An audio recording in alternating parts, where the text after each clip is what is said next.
Here's your Backstage pass. Quiet on the set. Action! Welcome to Sedona's Backstage Pass with Shondra, presented by the Dahl Group. This is your inside look into culture, curators, and creative artists. And now, your host, Shondra. Welcome, my VIPs. You've got your Backstage Pass, and you are in. Get ready. We've got two fabulous guests. And, this is the place where you find out what happens behind the scenes, especially getting to know the individuals. You see these people all around town, for those of you who are residents, but do you really know them? And do you really know their behind-the-scenes stories? No. You have to tune in here on Saturdays at 10 a.m. for Sedona's Backstage Pass. We are live every Saturday, again, 10 a.m. at KAZM 106.5 FM and 780 a.m. and streaming live on mellowmountainradio.com. All right, for those of you who don't listen to the radio. So remember, if you miss a show, you want to go back and listen to a show, the one you missed or any of the other shows in the past, or share them. It's already been, today is 18 shows that we've done so far.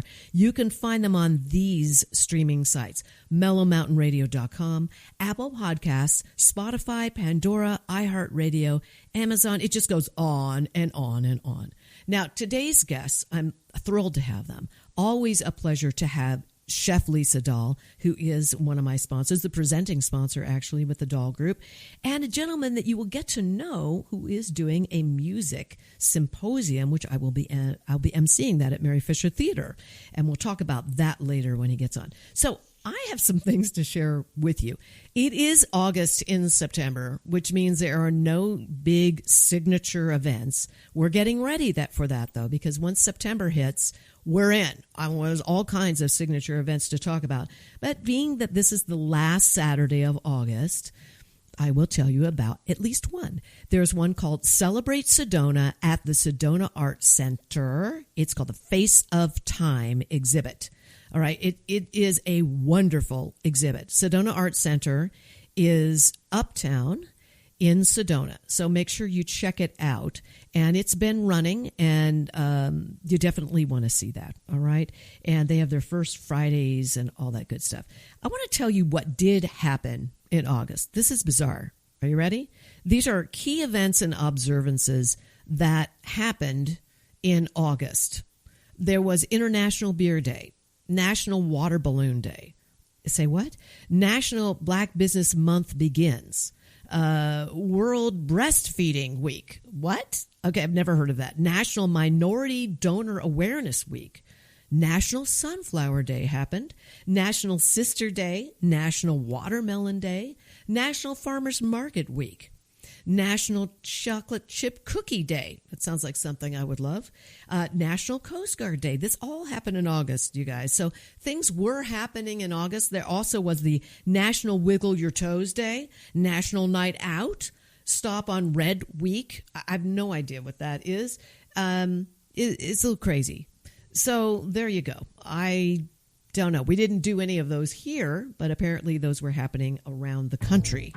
I had no idea that was actually happening. So now I'm going to introduce my first guest. I'm thrilled to have her here. She is my presenting sponsor. Always wonderful to have Chef Lisa Dahl in the studio. Here she is, Chef Lisa Dahl. Oh, I'm so happy that you're here. Oh, Shondra, I'm so excited for every time we get together. It's so much fun. We just, we could talk for days. We could. I think it's like a nonstop talking thing. And I thing. think we have the same problem. We both love to talk. I do drive people just a little crazy because I do. I know. I can tell. When I'm with my creative partner, Dev Ross, she sometimes just shoves me. She goes, the end, and she moves me. Exit stage left. Yes.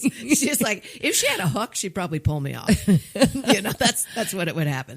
Yeah. You don't have this problem, do you really? I mean, people love talking to you. Well, I'm an overtalker. You are an overtalker. I'm a self-professed overtalker. I do talk a lot, but through my work, it goes with the turf, as they say. It is. Yes. You know what I love also is when I come to your restaurant and I know you're there you are, walking from table to table. You say hi to people. You're very gracious. I always say this. Chef Lisa Dahl is the most gorgeous chef ever. Oh my! I mean, like, gosh, really? Are you? Okay, she shows up, and I'm like, you will be in an apron, and then I don't know, an hour later, you're showing up in a gown. This is the truth. I kid you not. Well, Shondra, I used to be in gowns. No longer am I really doing that, but I miss the gowns. I've got them in storage, so I'll pull them out one day. But thank you for the compliment, first of all. Just the truth. I would tell you that I heard that from a guest of many, many years back the other night. I was at D&D, and a gentleman from outside of the area, I remember he's from Newport and brought a group of friends. And he said, there's one thing I remember about you. He says, I have never been in this restaurant. He said, I've probably been here about 8 times. And he said, you have never not been going table to table talking to people. So evidently, if the shoe fits, I guess I wear it. No, it's wonderful. People love that. They want to know you. I want to know you more. Everybody listening wants to know you more, which leads me into this. A lot of people don't realize that besides being a restaurateur, I mean, you know, you've got 6 restaurants. And by the way, for those of you listening, let me tell you what they are. Mariposa, the most gorgeous restaurant on earth, I think. I mean, really beautiful.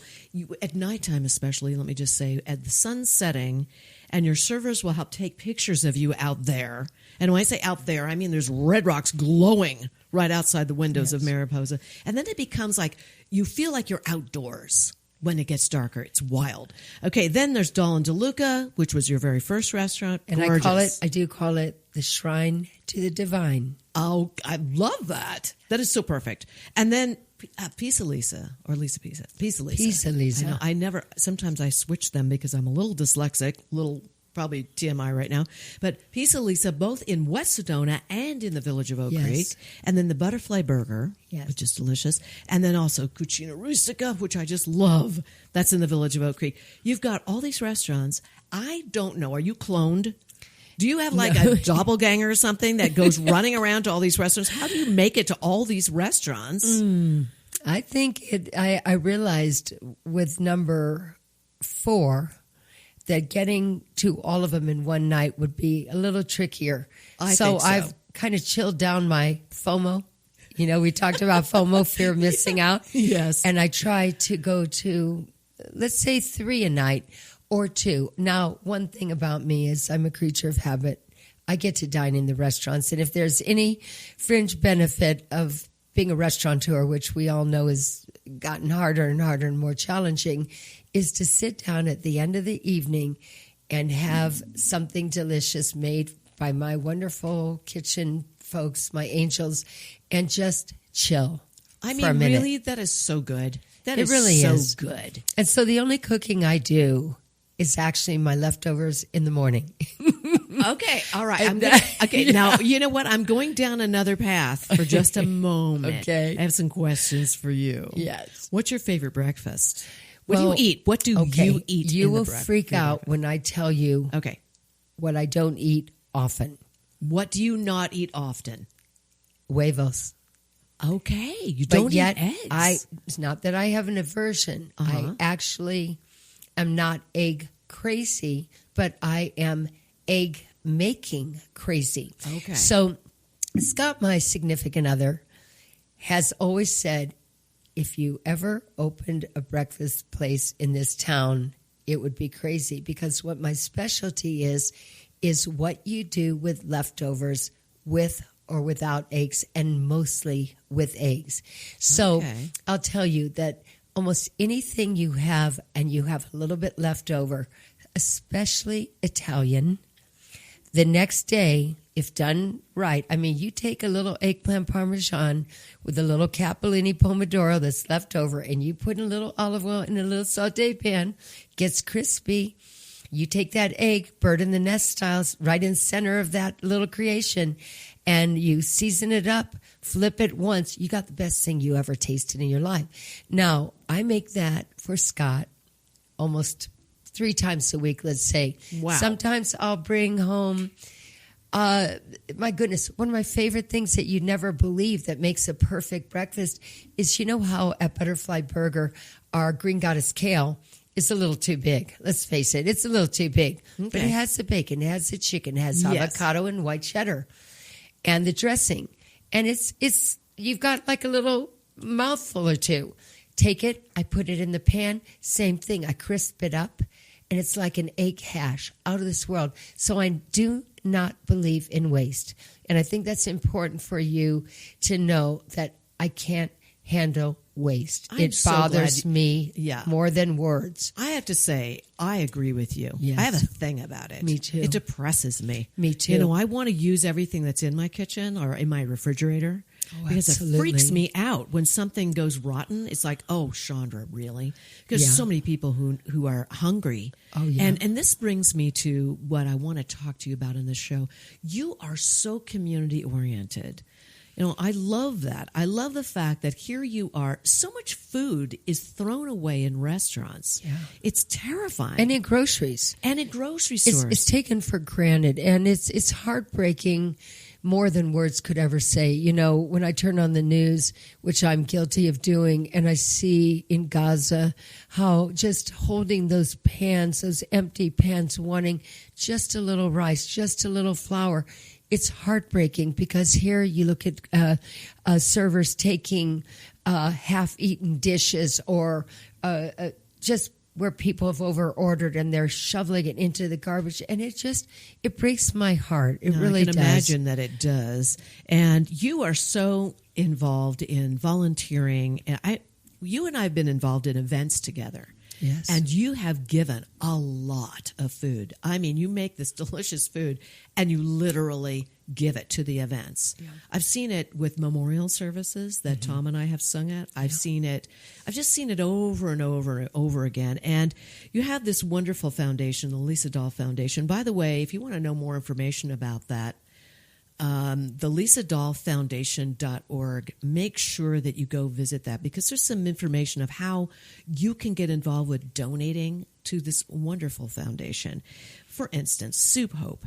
Soup Hope, tell me about every time people order soup. Yes. Right? Tell us about that. Well, I discovered quite a few years ago when World Central Kitchen first became a big thing, but it was just coming out.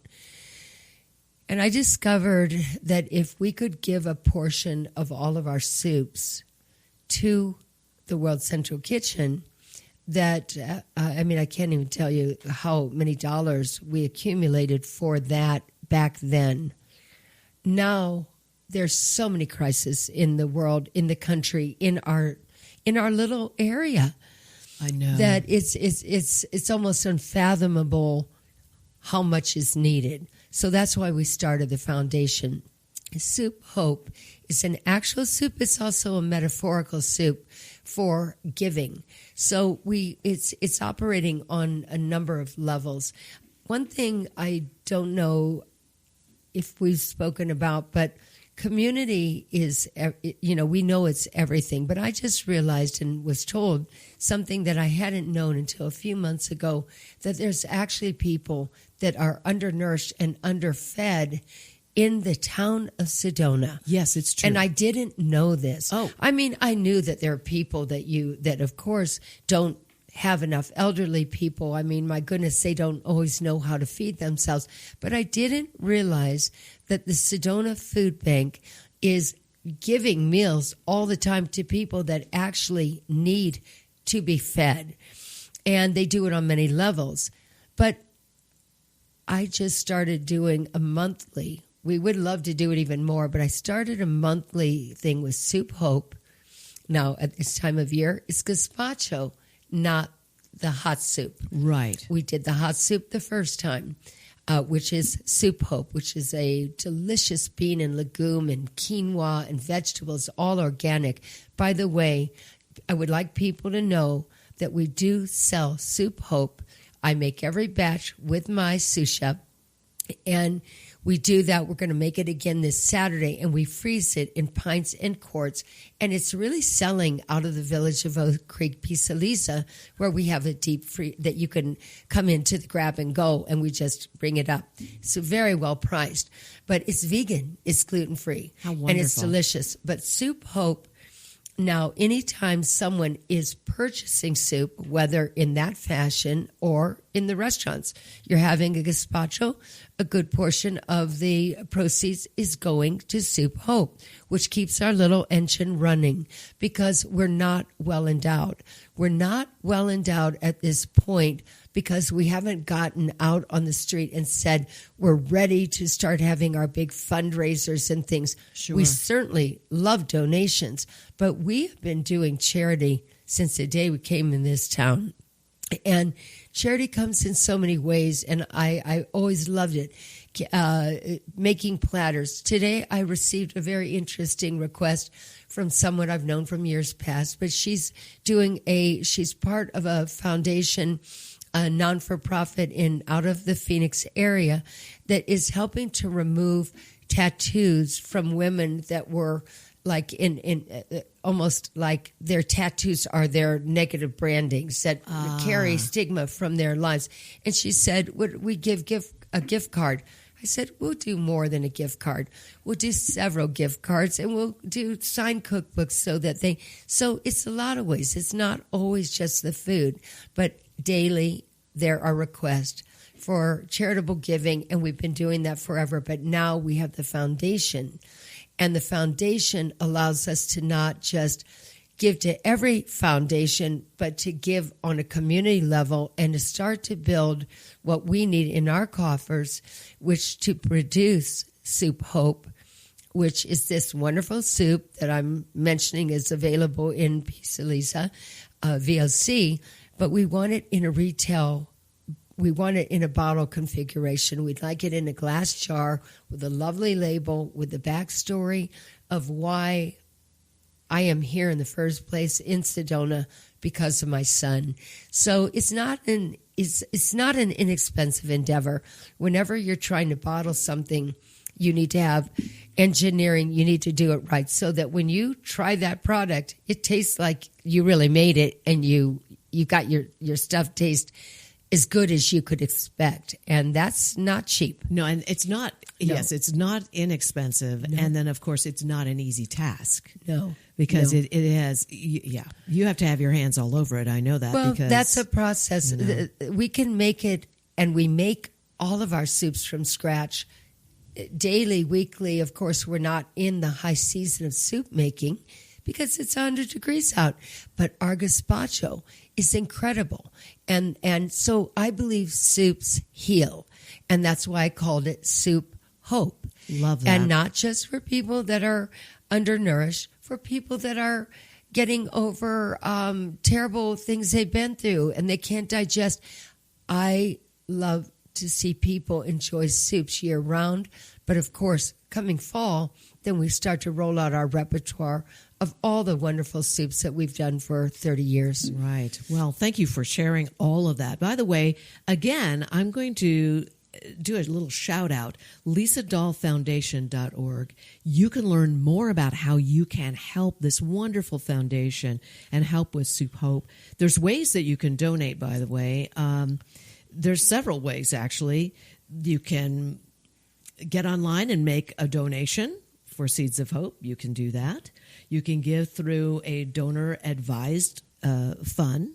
Like if you have, I'm assuming that could be like Sedona Community Foundation. Well, and I do want you to know that this is a very big thing. We are under the umbrella of the Arizona Community Foundation. You are under the Arizona Community. And that I just got goosebumps getting to say that, which of course is Sedona Community Foundation. That's right. Is under the umbrella of the Arizona Community Foundation. Arizona Community Foundation. So you can get your tax deduction and that sort of thing. Exactly. If you want to go through that, and you can just say, I want this to go to the Lisa Dahl Foundation. Yes. And that's huge, that you can really help with that. And also you can just write a check and you can mail it in, or you can call and make a donation. Super important for people to know that. Now, I want to talk to you about the fact that I know that tell me what this is, 1,500 guest food donations. Tell me about that. Tell us all about it. I want to know. I absolutely am going to tell you about that, but I want to go back to one other way that could also transpire with the foundation, being that we are still a new 501c, is that we are looking for board members that could join forces with us and help our creative juices flow and help us with our reach out. Because once we build our foundation board, we are going to start having film and feast events. We're going to have some really interesting like wine dinners where you can see the film on the bigger screen. Sedona International Film Festival will help us with that, maybe at the Mary Fisher, and then come to the restaurants for dinner. And also possibly we're going to do dinners on the lawn. Oh, I love this. And so things like that we can talk about another time. Yeah. But in terms of like the events that go on in mostly in Arizona, but yet some are outside of our area, they're always a lot of work. To tell you, I think about them every year. The minute that we get done, like with Devour, which you mentioned. Yes. Devour is the largest culinary event in the Southwest. Wow. And it's incredible because many of the restaurants, mostly Phoenix-centric, it's at the Arizona Botanical Gardens. So the setting is absolutely amazing. It went dormant during COVID. And then as it many came things back. did. Many things did. Yes. And I've done it the last, 2 or 3 years. It's interesting. The day that it is done is also the first day of the Sedona International Film Festival. Wouldn't you know? Wow. That 2 ass kickers. I'm sorry if I used a bad word. No, I it's mean okay. it too. It's true. I don't even think we have to bleep that out. Okay. Ass kicker is like so right, spot on. Oh with my this. gosh. You start worrying about it months in advance. Yeah. But the beauty of it is to see the people, the appreciation, not just Sedonans. I will see people that come up, and I always, having FOMO, I have to be on the front line, right? Right. And I like to give whatever that, if I'm handing the soup or I'm ladling the soup or whatever I'm doing. But it's that interaction and connection Yes. with the people that have been coming to visit us for years, decades in some cases. And I'll be honest with you, the things that they say make me say, okay, maybe I can do this one more year, but it is no small endeavor. The last couple of years, I have done different things. I did 2 years ago. I always do a soup or a salad because they're not used to people doing healthy things. A lot of the other chefs do something wonderful, but usually a lot of meat or doing things on. I keep it simple to my style. Salads, soups, empanadas. I did a great pasta dish a few years ago along with a salad, and people, you would have thought that you were giving them something very like filet mignon or something. They just appreciate what goes into the endeavor to bring all of the food and the labor, the staffing that I bring. I usually have about 5 people with me. Wow. And they're all people that are service from their heart and want to do it. Because I'll give you an example. We go and set up our tent and our backdrops and all of our refrigeration and all of that the day before. I mean, there's so many layers that go into putting on events, which just from the things that you do. But in culinary, you've got to be board of health. They want to inspect your temperatures. I mean, it's a lot. It is. Wow. I mean, I tip my hat to you. Yes, I've produced many, many, many fundraisers, and they're not easy. You have to have a team of people. Oh, absolutely. Now, when you're talking about food, that's a whole different ballgame. You have to have all those certifications, all that stuff. Oh, yeah. Safety. It starts months in advance. Yeah, it's intense. So now, the Devour event, this is a culinary event, and you're representing Sedona, aren't you? Absolutely. And that's another way of giving back. You have you're giving back because you're bringing Sedona to people's consciousness, their understanding that Sedona is also about having really healthy food, right? It's and really your food is very high level. It really is. I mean, your restaurants are gorgeous, but you create an atmosphere, but the food is so different. Well, food is everything. And chefs have their own styles.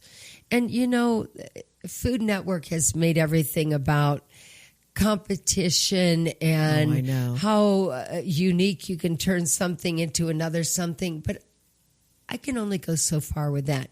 I think we eat with our eyes, and that's first and foremost, and that the sourcing and the natural vitality and vibrancy of the food is what resonates and brings people back year after year. Of course, I believe in ambiance. I believe in the whole package.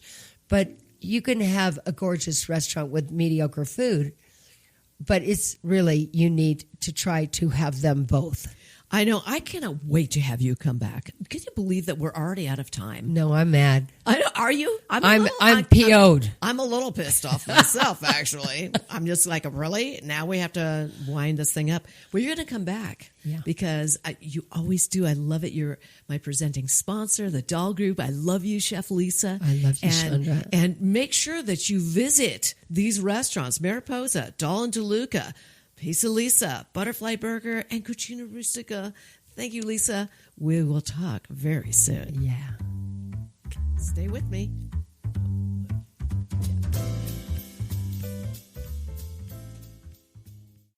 You can taste it in every bite.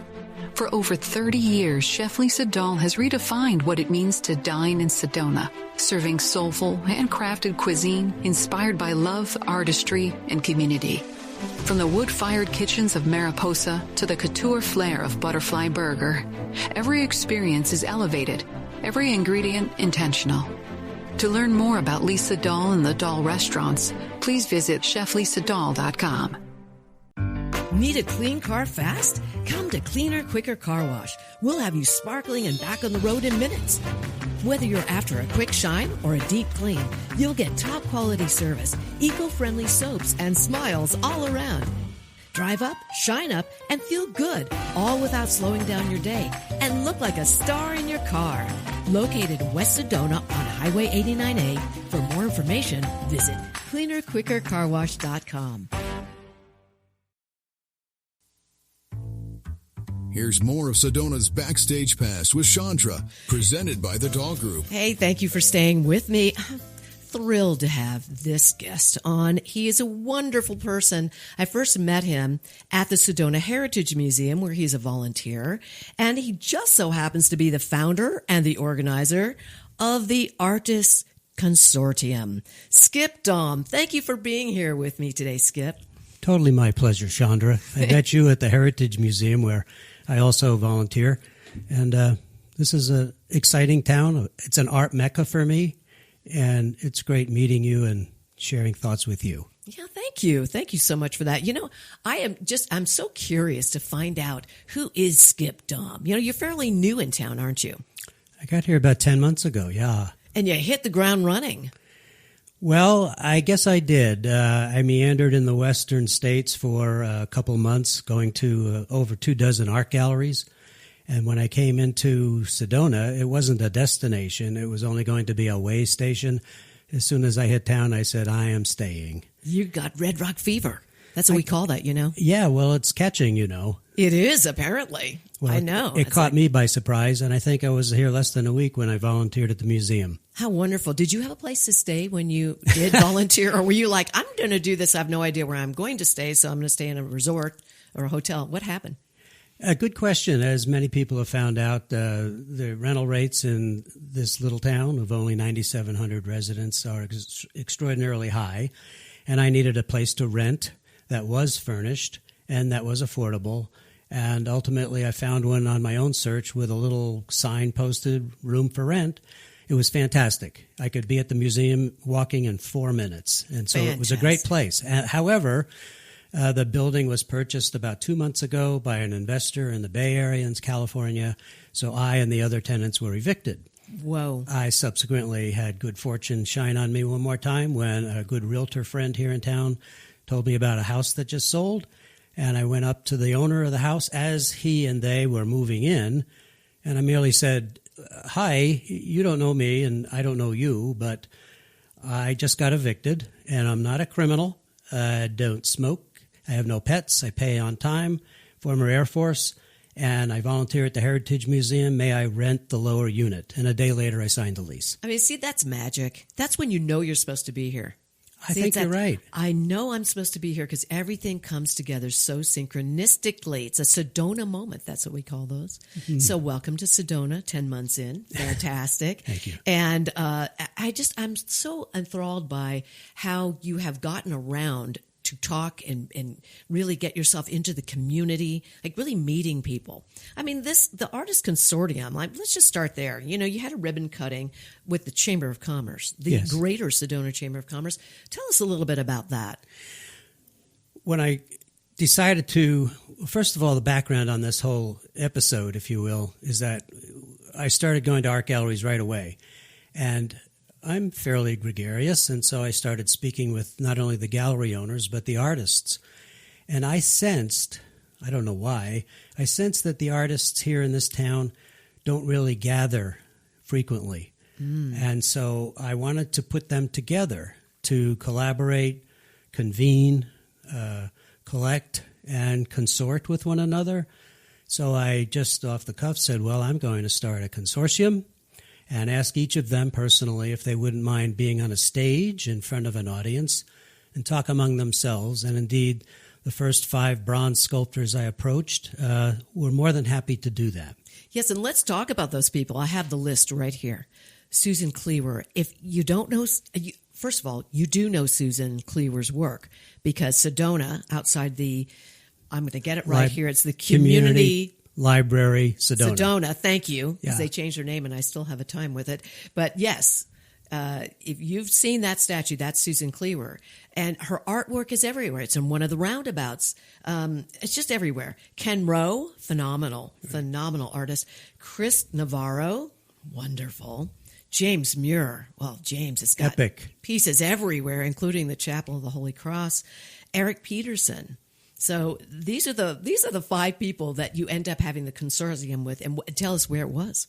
Sure. Well, it was at the famed and fabulous SIF Theaters. Yes, Sedona International Film Festival, Mary Fisher Theater. And when I first came up with the idea, I actually approached the artists first, and Susan was fabulous. She said, Skip, this idea of gathering us together, and I put a little tagline on this, it's a space to gather and share. Not a place. It's not a brick and mortar. It's a space to gather and share. She said, this has never been done before. I'm glad to participate. I approached all the other artists who are widely acclaimed and award-winning sculptors, and they all said, sure, we'll do this. I was amazed. Luck was with me there, too. And so we put it together. If I may speak about it individually shortly, just of each of the artists. Yes, please. James Muir, he is epic. I call him Gentleman James. He's a very polished, thoughtful, deep person. And one of his main messages as an artist of bronze was to find a niche that no one is in or that hasn't been filled. So that's great advice for aspiring sculptors. Mm-hmm. Going down the line, Chris Navarro had great advice to students of art, and he said, if you're going to take a lesson in art, go only to a professional, someone who has achieved the rank of professional. Don't go to other people. And by the way, he used to be a bull rider, believe it or not. Really? Well, yeah, until he realized it's not a matter of whether he would get hurt, but when. And, then, of course, he got into sculpting. Right. Susan, of course, she's so delicate and so refined and such a wonderful lady. She used to paint Hopi and Navajo women's faces and was quite a painter for a while. I did not know that. Yes, and that's why her sculptures are so exquisitely replicative of the subject person. And by the way, she also took a little tutelage under James Muir. And it's funny, some of these artists, they were with each other earlier on. Then, of course, Eric Peterson, from his location in Prescott, to me, he is the patina perfectionist. And that's why some of the major sculptors in Arizona and elsewhere go to him for the finishing touch. He's the mastermind of that. Wonderful. And then finally, Ken Rowe. Ken Rowe is a very good friend of mine. He's such a humble, polite, respectful gentleman. And a little quip about what he said on stage that night was when he used to tell people he was a taxidermist, the people would kind of recoil and say, "Oh, really?" But he's never hunted. And he realized that if he said it real fast, it would sound like he's a tax attorney. So what happened at that instant moment, of course, the audience was laughing, but also got them, the other artists on stage, they started laughing. And even Eric said, well, they're both bad. Yeah, so there you go. I got the conviviality going. I got them consorting with one another. It was a great time. But I'd be remiss if I didn't mention, of course, the moderator, the curator and gallery owner, Linda Goldenstein. Oh, she's a wonderful. What a peach. Well, here's the thing. I just put the idea out on the table, and every one of these persons made it happen because of the name draw. So I really credit them for this, and it went off swimmingly. And I know why it's called Sedona, because there were only 5 tickets sold a week ahead of time. Yet 5,500 or 55 people were in the audience. Right. So. And if people do bite their nails a bit. When Tom and I would do concerts and shows here, or the Dynamite Divas, or those musical murder mysteries, let me tell you, it was Sedona for sure, because maybe 2 or 3 days before we would pack it. It was like, wow, this is scary. But hey, it goes with the territory. Well, good. I'm so glad that you had that up and running. I mean, that is a huge thing to have happen just in the first 10 months. And actually, it happened. When did that happen? It happened several months ago. It was in May. Yes. Second week in May. Wasn't even 10 months, was it? No, it wasn't. Wow. But, it was really the people that made it happen were the people on stage and Linda. Yes. I just sat in the audience and watched it. And believe me, I learned from every one of them. I bet you did. Yeah. Let me ask you a question. Did they talk to any of the artists? I'm sure there were artists in the audience. There were. Correct? Or want to be artists. Did they talk about business at all? Did they talk about the artist's mind dealing with business? Not enough. Okay. We had 2 hours, but 2 hours was up. And I have a certain opinion about the business of the business, particularly as it relates to bronze sculpting and the foundries and the price of copper, etc. But we didn't get into that too much. I think people were so enthralled by the personal achievements and initiation into the art, into the craft, as well as their disappointments and their perseverance that made them, all of them, why they are award-winning sculptors, not just in Arizona. Their pieces are throughout the world. Yeah, it's amazing what has to happen when you make a very large piece, how it has to be disassembled, all your work. I mean, that is like, I saw the film once about this, and I was going, no, don't do that. That has part of the process. And they have to put it all back together again, and it's almost like starting over in a way. It's just really interesting process. It's a 3-dimensional jigsaw puzzle, yeah, and it amazing. has to be put back together expertly. Yes. By these folks. Right. So it is quite a process. And the whole process of bronzing is an 8 or 9 step process. To be honest with you, I still don't memorize the correct order of them. Yeah, I don't know. However, all I know is that I love bronze art. I have been collecting it for 25 years. So that's why I made the first symposium bronze sculpting. Now, they all asked me the very next day, what's your next one and when is it going to be? I said, you know what it's going to be? And they'll get a kick out of this if they listen to this. The next one's going to be how to make artists learn how to use email. Because they don't respond. When you I'm find out, please let me know, I'm because I telling have that you, with musicians. I send something out and it goes in the ozone. I don't hear back. So there's a lot of follow-up mainly. Yeah, I love that. Maybe you should do the symposium on that. I'm saying, that's exactly. the next one, right? It's like, please contact us when we're reaching out. Sure. So that just kind of segues into another question I have for you, which is, how did you become such an art lover? Did this happen at a young age? No. I was at a conference in Santa Fe, New Mexico, and went down Canyon Road and went into the first art gallery. And boom, this big horse by Gene and Rebecca Tobey. This is about 24 years ago. Bronze piece about 18 inches high, 18 inches wide of a horse. And underneath the horse was a man. The horse was apparently sheltering the man from a pelting snowstorm or rainstorm. Wow. The man's one hand was on Mother Earth. The other hand was on the horse's rear hoof. and the horse was peering down beneath himself, checking to see if he was all right. I later found out that the man under the horse was actually Gene Toby. And the name of the piece was Partners in a Storm. Oh. My first piece I bought, I couldn't afford it, but I bought it. I still have it. And since then, it's just become an affection, not just for the pieces, but for the craft that these people have in their hands. So what were you thinking when you saw that title and you saw that beautiful piece? How did you relate that on a personal level? The relationship between animals and man, the faith they have in each other.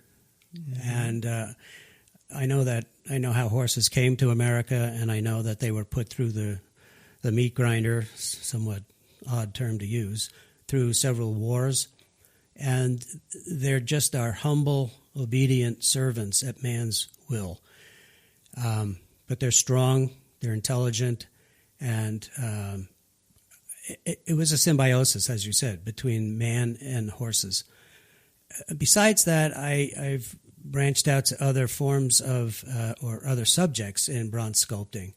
Not so much media, not so much abstract or modern, but primarily, yes, persons, whether just the bust of a head or the entire body of Native Americans and their steeds and their wardrobe and headdresses and weapons.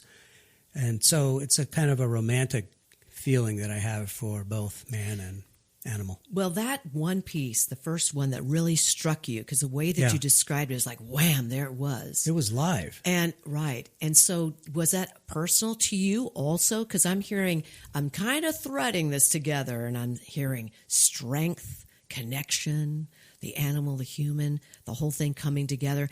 What was going on in your life when you first saw that sculpture? Was there something there that really was meaningful to you because of what you were going through? Or if you don't mind sharing, I know it's slightly an intimate question. Yeah, but it's an easy answer. And it's a good question, frankly. To be honest with you, I don't think I was going through anything catastrophic or bothersome to me. I just saw what I saw and I liked it, and I'm fairly spontaneous. So I liked it and I bought it. It's the first time in my life I ever bought a piece of art, and I haven't stopped. Wow. So I think it was But it hit you somewhere really personal because it was like, bam. I think, and you mentioned the word strength. Yes. Look at the Red Rock Mountains here. Yes. When I look at them, where I was first living when I got here, out the back door, I would look at Wilson Mountain, and I would just stare at it because it is empowering. There's a strength that is exuded by that rock, and it can fulfill me. It makes me think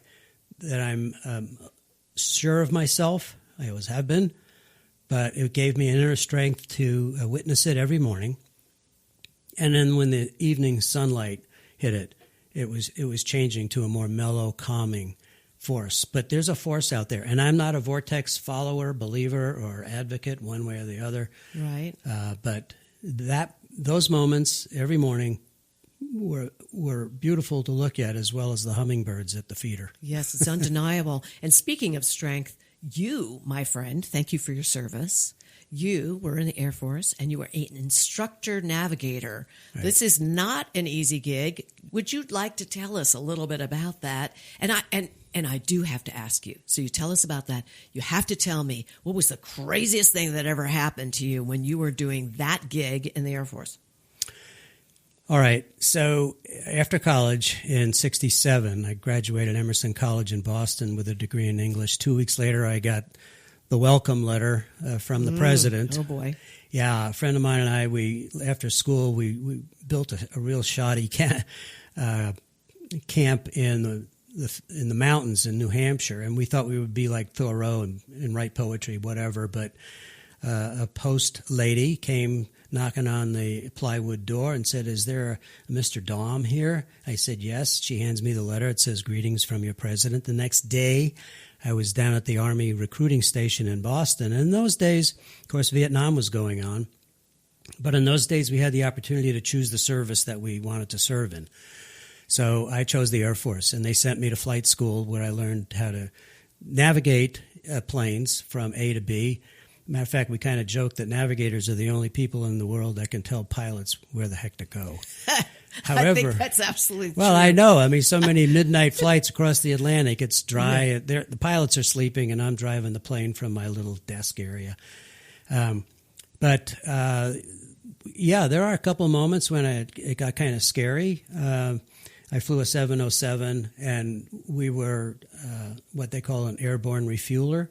So we had fighters and bombers and all sorts of even helicopters come up and get gas when they needed it. And a very short story, one night, 3 o'clock over the Gulf of Tonkin, pitch black, no communications on the airwaves. And the navigator's job is to locate somebody who needs gas. In this case, it was all programmed. It had to be this Navy fighter. So I called him in. I said, okay, come on in at heading 345, altitude 310, airspeed such and such, and then get underneath me, which he did. And then we give him the gas. And the right way to leave that connection after the gas hose, we call it the boom, leaves the back of my plane and goes down into the receptacle on his fighter jet. He has enough gas, and the correct process for him to leave my 707 was to drift quietly, slowly to the right and lower. This character decides to show off. He drops down only 100 feet below my plane, puts his afterburner engaged, and goes out right in front of us and shakes my 707 like a Piper Cub. Oh, my gosh. Don't worry about it. Next night, same time, 3 a.m. in the dark, call for Navy fighter number 2. Come on in. This is tanker 1. And I said, do you see me now? Yeah, I see you. Boom. I said to my crew, that's the same guy. Okay. That was here last night. Oh, yeah. So I kind of teased him a little. I said, well, we got a problem up front here in the cockpit. You're going to have to follow us around this 14-mile loop for a couple of runs. Ooh. So he got a little agitated. He says, hey, man, I am on bingo fuel. I'm going to be going down soon. I said, well, we still got a problem up here. You got to follow us around one more time. Oh, gosh. All right, long story good. short, we gave him the gas. And this time when we disconnected, nice and slowly to the right, he drifted away. Aha. So He I guess got the message. He got the message, and that's a story he'll never tell. Yeah, I got to tell you, there's an old thing in theater, and it's this. Always be nice to your light and sound guy.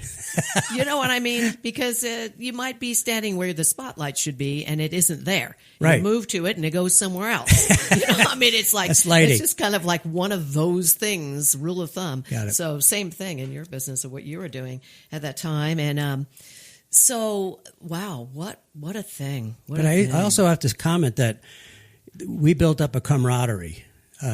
Each crew member relies on the other very significantly because it can be life or death. Well, I tell you what, Skip, you have such an interesting life, and you've done so much, and we haven't even really gotten into a ton of stuff. I mean, Skip was a lobbyist. You might want to call that a legislative advocate, I think is the right term for it.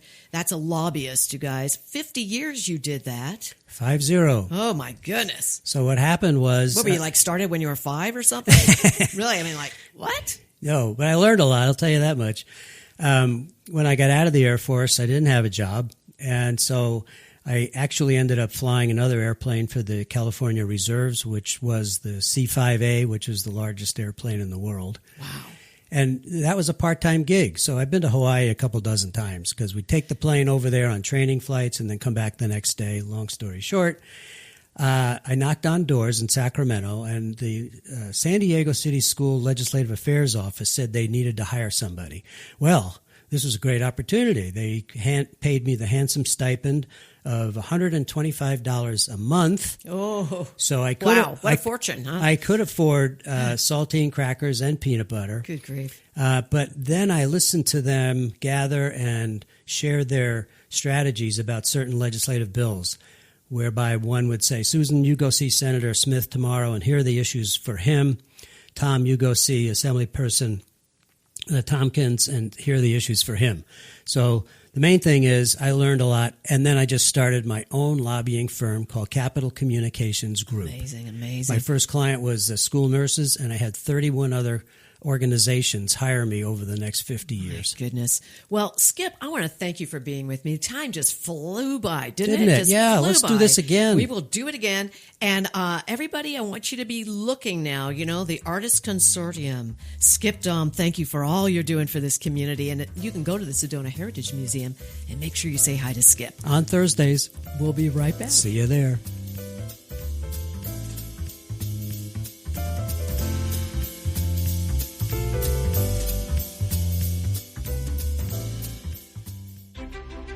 You've explored the trails, stood in awe of the red rocks.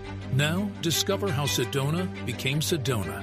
The Sedona Heritage Museum tells the story of Red Rock country, from ancient cultures to today's vibrant community. It's interactive, family-friendly, and open year-round, indoors and out. Sedona Heritage Museum, preserving and sharing the soul of Red Rock country. Plan your visit at sedonamuseum.org or call 928-282-7038.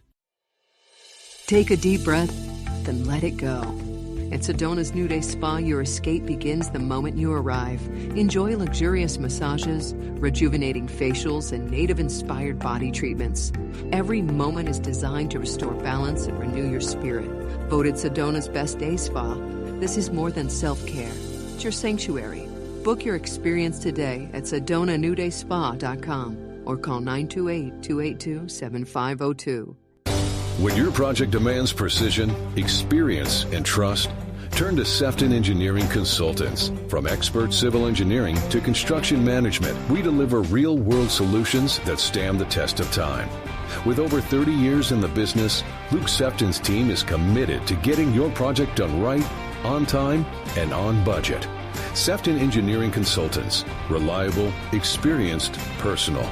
Learn more at SeftonEngineeringConsultants.com. Here's more of Sedona's Backstage Pass with Shondra, presented by the Dahl Group. That was fun. I always love having Chef Lisa Dahl. And, of course, getting to know Skip Daum was really cool. Oh, do you hear that? You know what that means. It's time for my shameless Shondra spot. For those of you VIPs who've been tuning in these past 18 weeks so far, you've heard me talk about the new musical that I wrote songs for, along with my creative partner, Emmy Award-winning writer Dev Ross. The musical's called The Dead Quilters Society, and it opened last November on the stage at the Sedona Heritage Museum. And we've worked Mary Fisher Theater. We were at the Old Town Center for the Arts. And I've got something to share with you that's really exciting news. So in April, at the Old Town Center for the Arts, during our run, I invited a couple of friends who were in town. They were in town from the UK. So just so happens that the gentleman of the couple has been working with the Nederlander organization for the past 30 years in England. If you don't know who the Nederlanders are, I'll give you a kind of a rundown. We're talking Broadway. All right, the organization has been around since 1912, and they own 9 theaters in New York, like the Marquis Theater, the Miscoff Theater, Palace Theater, Gershwin Theater. In LA, it's like the Hollywood Pantages, the Dolby Theater, Chicago. There's just tons of theaters, and I'm not even naming half of them, right? So what he does for a living is find shows and put them in Nederlander theaters. Anyway, he and his wife came to the show at the Old Town Center for the Arts, Dead Quilters Society. They loved it. The next day over lunch, we spent time talking about the show. He made some suggestions, and he said, without a doubt, we should be performing the show, our musical, for audiences from up to 500 to 2,000 patrons, and that we needed to extend the show, meaning Dev would write more scenes in the script, and I would be writing more songs. So here is the other half of this exciting news. It's happened. The script has definitely been updated with new scenes. I've written 3 new songs. I'm writing 1 more, and I'm excited about this. So please mark your calendars, even if you've seen The Dead Quilter Society. And by the way, it is not about quilting, not even close. All right, not even close. Even if you've seen it, come see it, because guess what? With new material, yes, we have an intermission. And if you like wine, we'll be serving wine to you. Wine and little snacks. And with an intermission, that just means that you can go to the bathroom and you can get another glass of wine. So mark your calendars for November 7th, 8th, and 9th at the Sedona Heritage Museum as we put the show right back up where we started it. And you can get your tickets very soon at SedonaMuseum.org, the Dead Quilter Society. Well, thank you for staying with me during the whole show. Remember, you could always catch this show on mellowmountainradio.com. You'll find them there. You'll find them on Apple Podcasts, Spotify, Pandora, iHeartRadio. Just goes on and on. Just look it up. Sedona's Backstage Pass. And if you want to hear it live on Mellow Mountain Radio, remember that is 106.5 FM and 780 AM. Now, I have to thank my sponsors. Thank you so much to the Sedona Heritage Museum, Sefton Engineering, Cleaner, Quicker Car Wash, Sedona New Day Spa, and my presenting sponsor, the Dahl Group, Chef Lisa Dahl. Thank you so much to my guests, Chef Lisa Dahl and Skip Daum. So happy to have you both here. And I want to thank my engineer and producer, Ryan Thompson, doing a great job as always, and the owner of KAZM, Chuck Helstein. You guys are rocking it. So be sure that you get your VIP pass for next Saturday. Remember, every Saturday at 10 a.m., you can catch it on Mellow Mountain Radio 106.5 FM, 780 AM, and again, like I mentioned, mellowmountainradio.com, streaming live, and later, all those other streaming places. In the meantime, have a wonderful, wonderful week, and I'll see you next Saturday.